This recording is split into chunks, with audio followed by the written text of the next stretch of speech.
Sayang, hindi maayos magawa. Nasayang mo. O baka naman kunin mo pa yun, ang dumi na. Ayan o, ang laki pa. Pero wag mong kunin at madumi na. O yan, tinapon na naman. Wag mong kunin. Ikaw, hindi ka maalam magkain.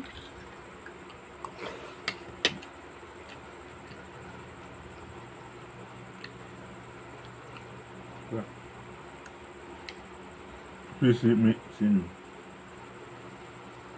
Tingnan mo kung may laman pa bago mo itapon para hindi nasasayang ang pagkain.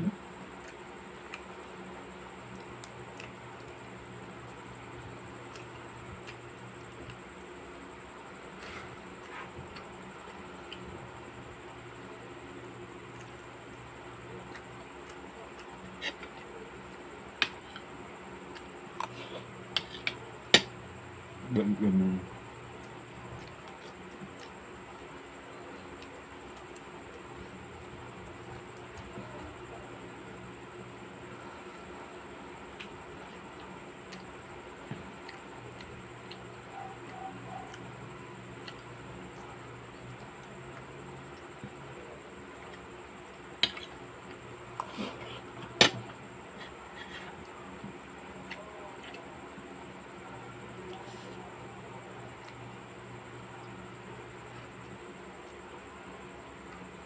Kinuha mo yung tinik. Hindi mo ba kita? Bulag talaga.